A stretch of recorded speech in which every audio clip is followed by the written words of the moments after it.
Hey guys, good morning. Welcome back to our channel, The Eaton Squad. My name is Addie. So for today's video ay ang mga paalala at mga patakaran ng mga Pinoy na uuwi ng Pilipinas para sa buwan ng Oktubre 2023. Details coming right up.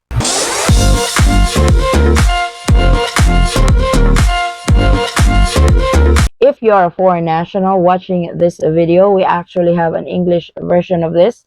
I will post the link in the description box for your reference. So, panibagong buwan, October na. Grabe, parang kailan lang tayo nag-celebrate ng New Year this year. Ngayon, ilang buwan na lang, magtatapos na naman ang 2023. Kaya ating i-update or ating alamin ang mga paalala at mga patakaran ng mga Pinoy kung ikaw ay uuwi ng Pilipinas para sa buwan na ito, buwan ng Oktubre. Unahin natin ang mga residente ng isang bansa or yung mga green card holder or residente ka ng Canada or residente ka ng Australia or residente ka ng UK. So para sa inyo, kapag kayo po ay uuwi ng Pilipinas, kailangan nyo po yung, syempre, yung passport ninyo, yung pasaporte. Philippine passport po yon kasi nga, residente ka or green card holder, hindi ka pa citizen or hindi ka pa naturalized ng isang bansa, ginagamit mo pa rin ang iyong Philippine passport. So, yung patakaran sa Philippine passport, kung ikaw ay uuwi ng Pilipinas, di gaya ng mga foreign passport holder, meron silang 6 months rule. Ikaw na isang Philippine passport holder, kahit less than 6 months na lang yung validity ng pasaporte nyo, pwede pa rin kayong umuwi ng Pilipinas. Kasi hindi po pwede tanggihan ng Pilipinas ang sarili po nilang mga citizens. So, yung 6 months rule, hindi po siya applicable sa mga Philippine passport holder. Siyempre, yung e-travel andyan pa rin. Yung e-travel, kailangan pa rin magrehistro within 3 days bago kayo umalis sa bansa ninyo patungong Pilipinas. So, hindi po na kailangan magrehistro pagdating na Pilipinas. Ewan ko lang kung may nakatry na ba sa inyo na nagrehistro kayo ng e-travel. Kasi dapat, pwede po yun yung pagdating nyo na sa Pilipinas. Pero, yung mga airline yata, hinahanap na during boarding. So, may 3 araw kayo para magrehistro kung kayo po ay uuwi ng Pilipinas. Ang e-travel ay libre. Wala po itong bayad.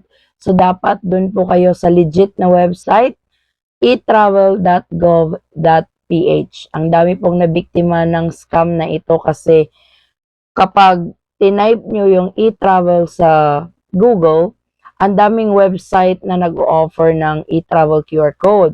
At syempre, minsan yung pinakaunang link, yun po yung kiniklik ng ating mga kabayan, pero charge po sila ng $69, $115. Mali po yun kasi yung e-travel dapat libre po, 100% free. So, mag-ingat po kayo sa mga scam na yan. Huwag nyo pong hayaang mabiktima kayo na kunwari ando na kayo sa website at hinihingan kayo ng payment information. Umalis na po kayo doon kasi dapat hindi po kayo hinihingan ng bayad.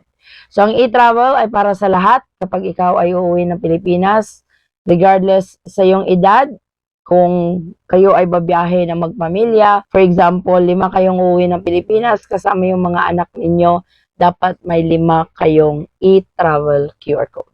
Siyempre, yung pinaka-importante para sa kategoryang ito, yung ticket ninyo.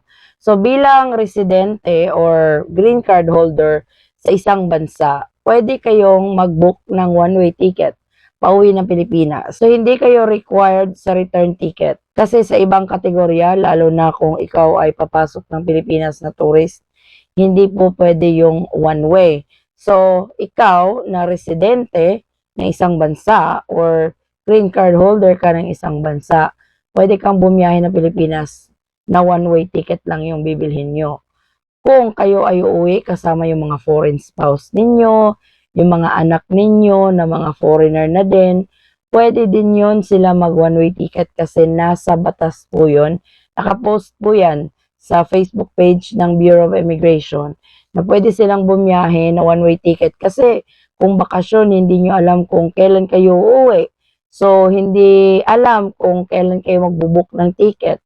Pwede kayong mag one-way. Tapos, yung mga foreign spouse ninyo at mga anak, makaka-avail yon ng 1-year balikbayan visa. Kasi kasama kayo. Dapat magkasama kayo. Kasama dapat yung Filipino citizen na babiyahe para maka-avail ng balikbayan visa o yung 1-year visa.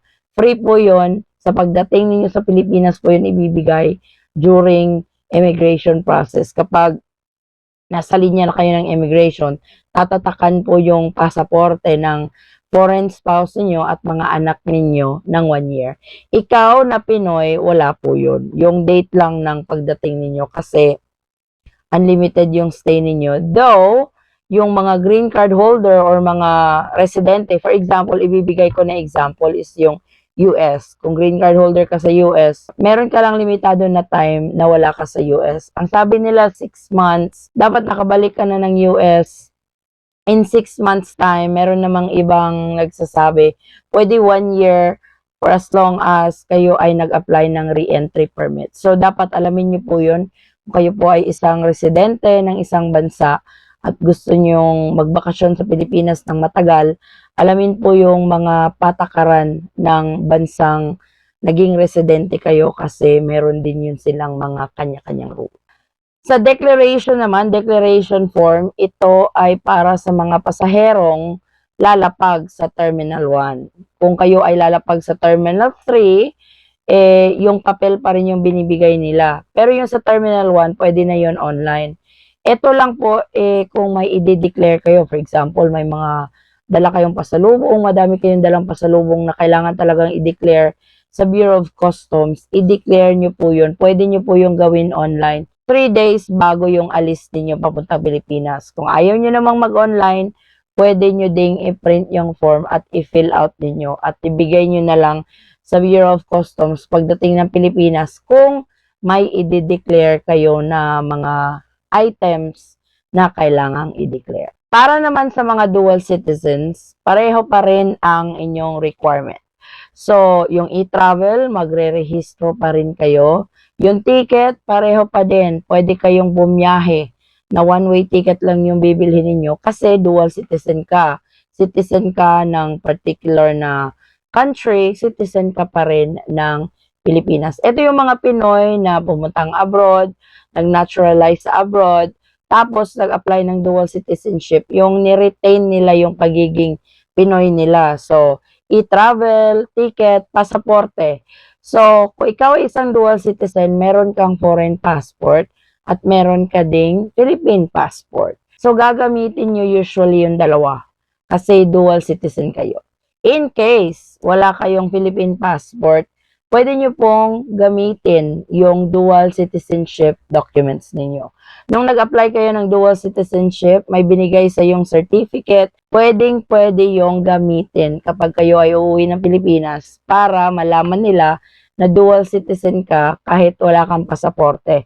So, yung gamitin mo is yung foreign passport mo at saka yung dual citizenship document mo para din ma-exempt ka sa return ticket. Kasi kapag foreign passport kasi medyo stricto sila pagdating sa ticket. May mga rules, na-discuss ko yan sa foreign nationals category. So, ikaw na dual citizen, exempted ka sa return ticket or yung outbound ticket or yung throwaway ticket na tinatawag nila. Kung ikaw naman ay babiyahe kasama ang iyong foreign spouse or yung mga anak mo, exempted din yan sila sa return ticket or outbound ticket to the next destination. At makaka-avail yung foreign spouse mo at yung mga anak mo sa 1-year balikbayan visa. Ibibigay yan pagdating ng Pilipinas during your immigration process. So, 1 year po yun, libre po yun. Dalhin lang po yung marriage certificate ninyo at birth certificate ng mga bata para ma-avail yung balikbayan visa. So, sa mga dual citizen, pareho pa rin ang patakaran sa e-travel na discuss natin yan sa unang kategory, yung sa mga residente, pati yung declaration form kung ang lapag nyo is sa Terminal 1, mag-fill up kayo ng customs declaration form kung meron kayong i-declare. Kung wala naman kayong i-declare, diretso na kayo sa green lane. Kasi yung green lane, dun yung mga pasahero na walang i-declare. Sa red lane, dun yung pasahero na ibibigay nyo yung form or yung QR code kung magge-generate ng QR code yung registration nyo online para ma-check nila kung ano po yung mga items na dineclare ninyo. Idadagdag ko rin ito kasi medyo marami-rami din yung inquiry natin sa katanungang ito, lalong-lalo na doon sa mga unvaccinated. So, na-lift na po yan ng Philippine government, yung mga unvaccinated, pwede na makapasok ng Pilipinas. Pwede naman silang makapasok ng Pilipinas before, pero nire-require sila dati ng antigen. Pero this time, wala na pong antigen, wala na pong RT-PCR test. Yung mga unvaccinated, freely makakapasok na ng Pilipinas. So sa mga kabayan nating naghihintay na i-lift ang protocol na ito, na i-lift na po ito ni Pangulong Marcos at wala na pong requirement na RT-PCR test or negative antigen test. So, napakadali nang umuwi ng Pilipinas sa buwan ng Oktubre 2023. Alam ko may nagsasabi na paulit-ulit lang tayo, nagpapaalala lang po tayo, nag-update lang po tayo sa ating mga kababayan kasi kung ikaw hindi mo na kailangan ng update na ito, pwede mo namang hindi panoorin. Pero may mga kababayan pa rin tayong nagre-rely sa ating information kung ano na ang mga patakaran kung ikaw ay uuwi ng Pilipinas ngayong buwan ng Oktubre 2023. So, chill lang po tayo, good vibes lang po tayo sa channel na ito. Huwag po tayong maging bastos. Hindi po natin tinotolerate yung bastos na pag-uugali kasi gusto ko dito sa community natin is family tayo, friends tayo. Huwag tayong magbastusan, pwede naman tayong magtulungan. So kung meron kayong maidagdag sa update na ito, please, pwede nyo po yung i-share, lalong-lalo na dun sa mga kabayan natin, kauwi lang. Ano yung mga ni-require sa inyo or in and out na lang ba talaga kayo sa airport ngayon dahil back to normal na talaga ang Pilipinas. So ito po ang ating latest travel updates patungong Pilipinas para sa mga Pinoy na uuwi para sa buwan ng Oktubre 2023. Maraming salamat po sa patuloy na panonood at tiwala at suporta ninyo sa aming channel The Eton Squad. Kung kayo po ay may mga katanungan, maaari pong mag-comment sa video ito or pwede nyo po ako i-direct message sa aming Facebook page, same handle pa rin, The Eton Squad, or sa aming Instagram, The Eton Squad Official. So, sasagutin ko po kayo sa abot ng aking makakaya. Pagpaumanhin nyo po kung medyo delay yung aking pag-reply sa sobrang dami po ng message. Pero, magre-reply po ako as soon as possible. So, sa mga uuwi ng Pilipinas, sana maging malumanay at smooth at hassle-free ang inyong pag-uwi para sa buwan na ito. Mag-ingat po tayong lahat. Stay safe, stay healthy, and God bless everyone.